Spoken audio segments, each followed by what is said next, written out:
Nós vamos agora com entrevista e o assunto muito importante, claro, é um ano com essa expectativa do El Niño e de possíveis efeitos que o El Niño possa causando no planeta, mas aqui na nossa região, em Blumenau, Vale do Itajaí, o secretário de Proteção da Defesa Civil aqui do município de Blumenau, Carlos Menestrina, está conosco no estúdio para falar a respeito de algumas ações aqui do município em função do El Niño, também é claro a questão da prevenção. Secretário, muito bom dia.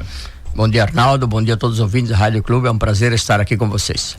Primeiro, falar de áreas de risco, que a gente está falando do El Niño, e uma coisa que a gente faz questão de bater um pouco na tecla é a questão de área de risco, mas falando de risco de deslizamento de terra, porque na minha cabeça, secretário, acredito que a sua também, o senhor trabalhou muito em 2008, não sai da nossa mente o ano de 2008, que é um ano que a gente não quer que repita, né?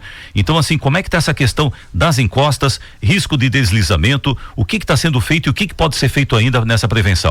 Bom, quando se fala muito sobre o El Niño, eu sempre gosto de falar que Blumenau não está se preparando para o El Niño. Blumenau se prepara permanentemente para o enfrentamento a desastres naturais. Nós temos 175 anos e nós enfrentamos 102 enchentes. Então a nossa preparação é permanente para enfrentamento, que pode acontecer agora na primavera em função da potencialização do El Niño, né? Pode acontecer final de ano nas trovoadas que normalmente atingem a cidade e a região no verão, pode acontecer ano que vem ou a qualquer momento, por isso que nós temos que estarmos preparados permanentemente.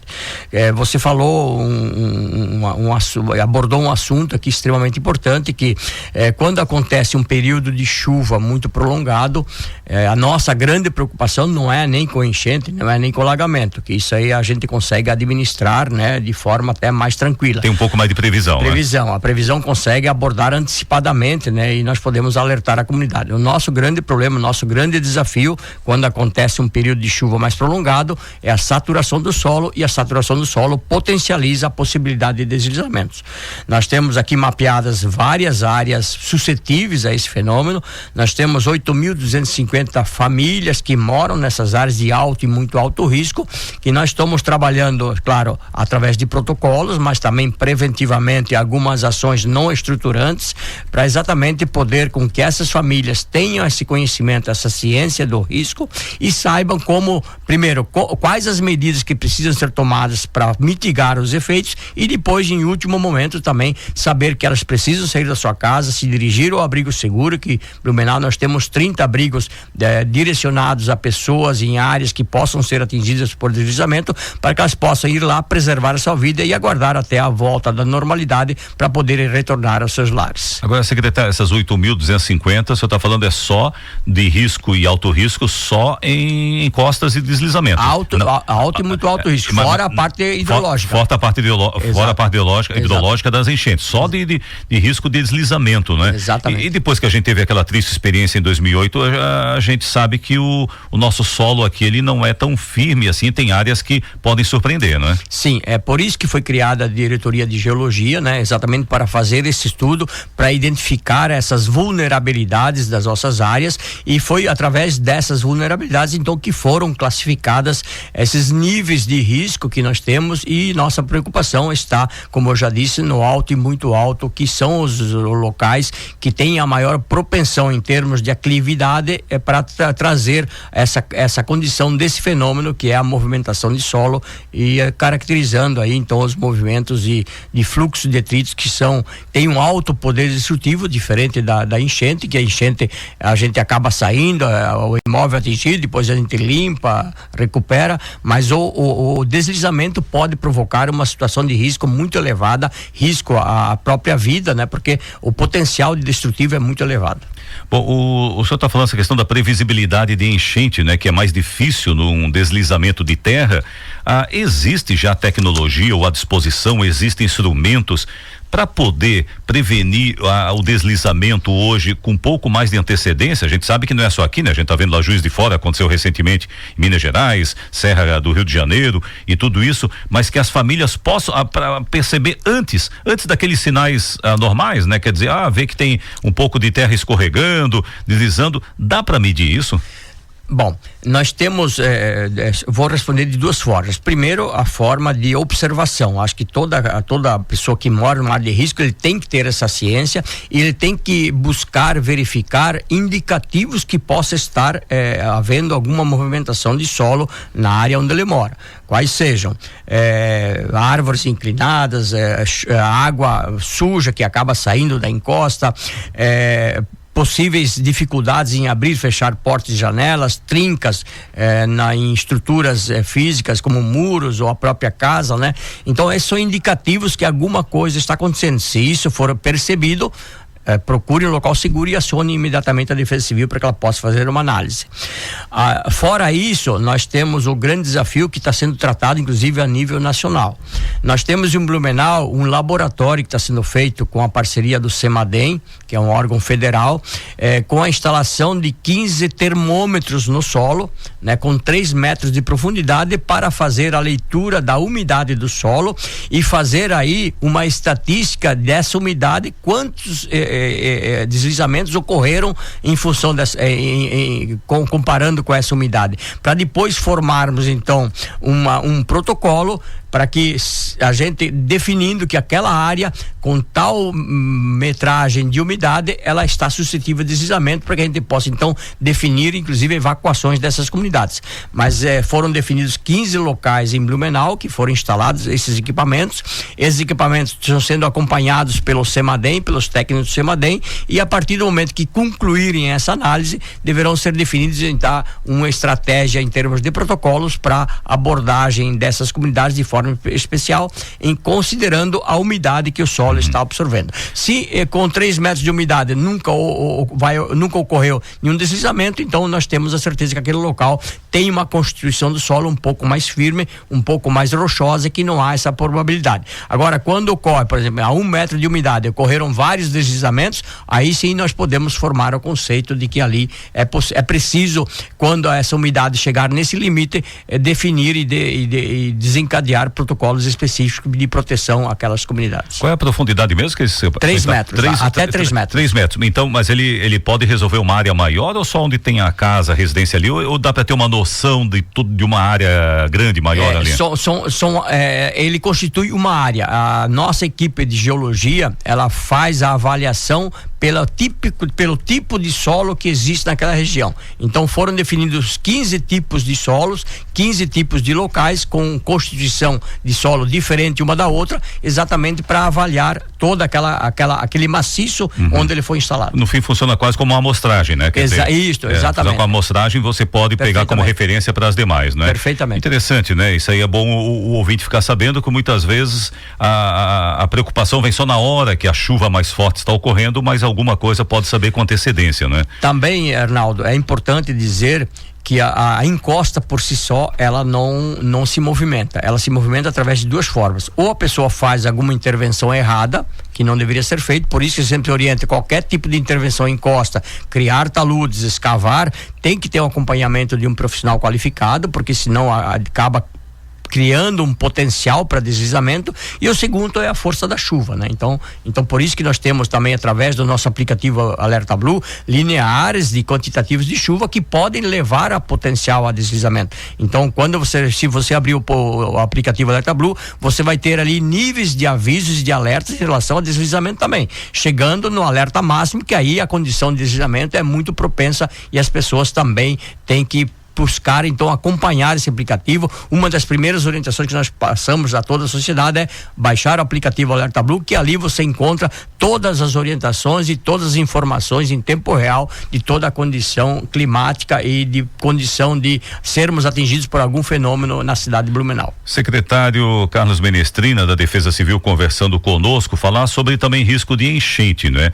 Já há alguma atualização aí na questão da possibilidade do El Niño? A gente sabe que com uma distância de tempo é mais difícil ter uma previsão exata, mas do volume de chuva concentrado, em qual período e o risco de enchente para a nossa região?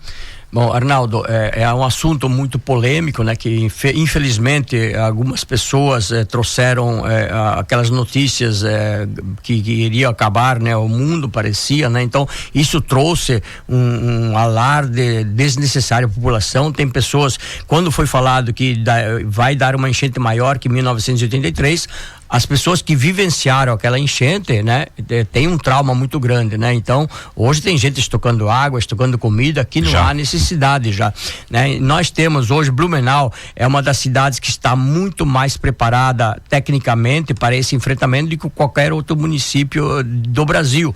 Inclusive, nós somos referências para muitos municípios do Brasil. A nossa estrutura consta, inclusive, do site do Ministério da Integração Regional como modelo a ser seguido. Então, nós temos hoje uma estrutura técnica que permite o aviso antecipado.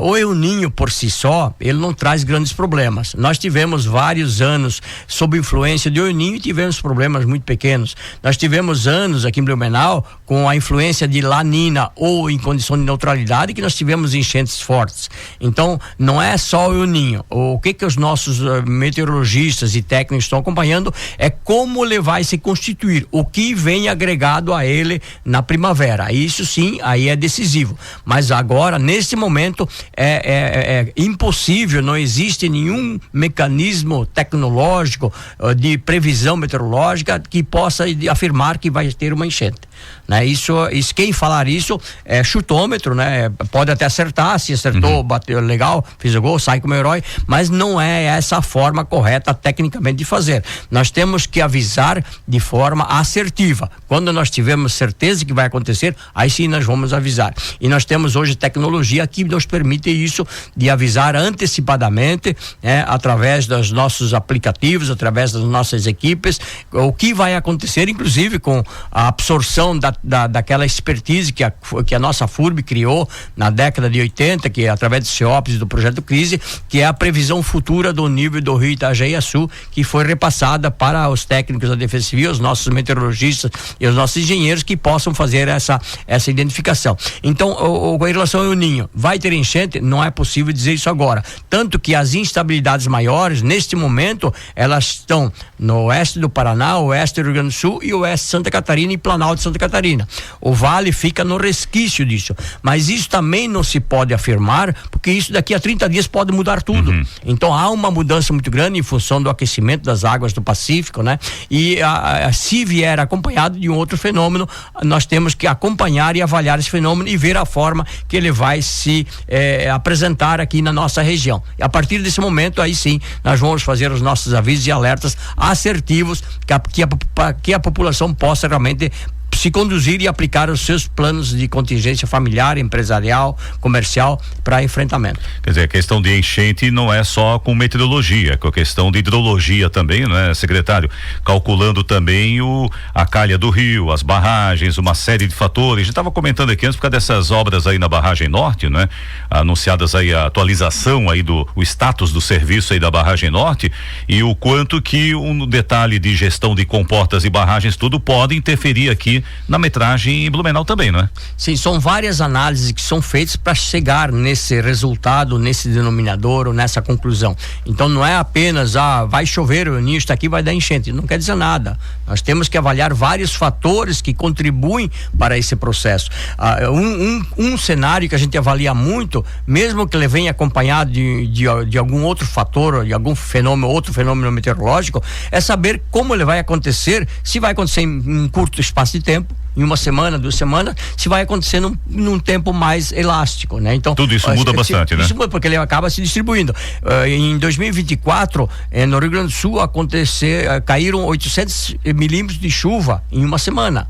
Aqui também nós tivemos 800 milímetros, só que nós tivemos em 40 dias, o que mudou totalmente, né, a tipificação da tragédia. Lá no Rio Grande do Sul a tragédia é muito grande, aqui nós tivemos uma enchente de 10 metros que a gente conseguiu administrar de forma bem tranquila. Há tempo para a água escoar, para o mar, tudo isso, os né? cursos hídricos eles conseguem fazer o escoamento da água gradativamente, né? Então esse também é um cenário que nós estamos avaliando em função dessa chuva que vai ser potencializada, isso é fato já, mas como ela vai se se apresentar e como ela vai se constituir durante o período em que ele estiver criando o efeito de potencialização de chuva na nossa região. Secretário, cotas de enchente estão sendo revistas, como é que está esse trabalho? Sim, a cada década a gente procura sempre atualizar as cotas, prioritariamente após uma enchente, porque os marcos naturais da enchente eles são muito importantes para fazer essa avaliação. Em 2024 nós já fizemos uma licitação que foi iniciada em 2025 e quem ganhou foi a própria FURB, que é bom porque foram eles que criaram essa expertise, né? E eles já inclusive entregaram o resultado para a Defesa Civil. Nós fizemos uma análise, pedimos algumas observações, algumas explicações, foram feitas. Agora nós encaminhamos para a Secretaria de Planejamento para ser avaliada através do plano diretor, para depois então bater o martelo final e colocá-la como informação oficial do município. Nas metragens mais baixas, hoje a mais baixa que atinge residência é 7,40 atualmente? 7,40, as ruas da região da 1º de janeiro começam a ser atingidas. Com 8 metros a água já está dentro das casas. Por isso que com 7 metros... 7,40 é a rua, 8 metros casa. Provavelmente com 7 metros como propensão de elevação, a gente já abre o abrigo, né? Ativa o abrigo e as pessoas são levadas para o abrigo para preservar. Nessas primeiras residências, essa metragem pode mudar nesse 7,40, nessa revisão? Eu não tenho essa informação ainda, porque essa análise está sendo feita, né? Mas naquela região pode ter alguma alteração sim, em função das obras da 470, que nós tivemos muitos aterros, né? Pode represar mais, né? Pode represar mais. Então essa avaliação está sendo feita e ao final, então a gente vai divulgar o relatório do que mudou, o que não mudou, inclusive o próprio aplicativo vai ser alterado para que as pessoas possam verificar o que mudou na sua rua através do próprio aplicativo. Tá certo, secretário, muito obrigado aqui pela entrevista aqui no Bom Dia Clube. A gente sabe que agora na sua função nós vamos estar permanentemente nesse ano, tanto para numa situação de maior risco, não é? Na previsão de que algo maior possa acontecer, como também na questão de uma situação de normalidade, né? Mas para a gente poder ir monitorando aí o trabalho de vocês também. Muito obrigado. Eu que agradeço, Arnaldo, agradeço a todos vocês aqui a oportunidade e quero me colocar à disposição de todos também para que se tiverem alguma dúvida nos contatem, nos acionem, que nós teremos o maior prazer de estarmos fazendo esses esclarecimentos. Nós a partir de semana que vem inclusive vamos começar a emitir boletins de preparação para a comunidade, de orientação para o que as pessoas podem fazer para ajudar nessa preparação e mitigar os efeitos da chuva se elas vierem.